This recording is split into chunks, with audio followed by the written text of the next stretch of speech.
हम खानदानी बीजेपी वाले थे, खानदानी। मेरे पिताजी इमरजेंसी में जेल में बंद थे। अच्छा, इमरजेंसी में। हाँ, और हमने कभी बीजेपी के अलावा किसी को वोट नहीं दिया। अच्छा, लेकिन वोट केजरीवाल को देंगे। और अगर आज उसको वोट नहीं दिया ना, आज अगर वो हार गया हिंदू मुसलमान के नाम पे, तो कोई नेता कभी काम नहीं करेगा। हिंदुस्तान में पहली बार किसी लीडर ने काम करा है और वो काम के नाम पे वोट मांग रहा है। मैं किसी पार्टी से वाकिफ नहीं करता हूँ। 2014 में मैं वोटर नहीं था। मैंने अपनी मम्मी को कमल पे वोट, उसका अफसोस मुझे 5 साल तक हुआ है। उसका अफसोस मैंने 5 साल तक किया है। या इस चुनाव में आपके हिसाब से बड़े मुद्दे क्या हैं?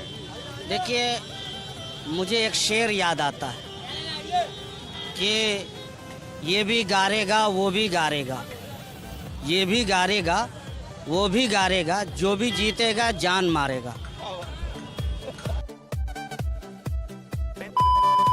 आप लोगों को क्या क्या सुविधाएं मिली हैं? हम लोगों को कहे नहीं मिला, कुछ नहीं मिला यार। न चूल्हा मिला, न का नाम है जैसे लेटरिन के मिला, और न कोई आवास में कुछ नहीं मिला। मेरी जो सोच है ना, मैं अनपढ़ आदमी हूँ, लेकिन मेरी सोच एक है, कोई भी मुल्क तरक्की जब करता है जब उसका निचला तबका बढ़ता है। जो निचला तबका बढ़ता है ना, जब वो मुल्क तरक्की करता है।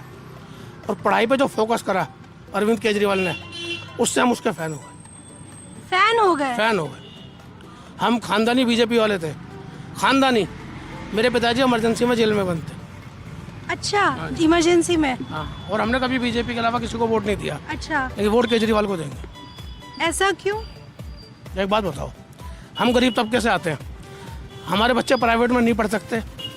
उस आदमी ने हमारे यहाँ के स्कूल जो है प्राइवेट लेवल के बना दिए, तो मैं क्यों ना वोट दूँ उसे। और अगर आज उसको वोट नहीं दिया ना, आज अगर वो हार गया हिंदू मुसलमान के नाम पे, तो कोई नेता कभी काम नहीं करेगा। हिंदुस्तान में पहली बार किसी लीडर ने काम करा है और वो काम के नाम पे वोट मांग रहा है। और अगर आज वो हार गया तो हिंदुस्तान में कभी कोई काम नहीं करेगा। हर इलेक्शन हिंदू मुसलमान पे लड़ा जाएगा। क्या और हिंदू मुसलमान के नाम पे झगड़े तो मिल सकते हैं, ना पेट को रोटी मिलती, जो पकड़ा जाएगा उसे जेल मिल जाएगी, कुछ नहीं मिलता बेटा। हमें शर्म आती है कि हम आज तक बीजेपी को सपोर्ट करते हैं। बहुत शर्म आती है अपने पिताजी पे, उन्होंने हमें जनसंघ का खून पिलाया। हमें ऐसा आदमी चाहिए, कोई भी हो, जो निचले तबके का काम करे। निचले तबके में खाली शेड्यूल कास्ट नहीं रहते, बहुत बनिए बामन भी निचले तबके में रहते हैं।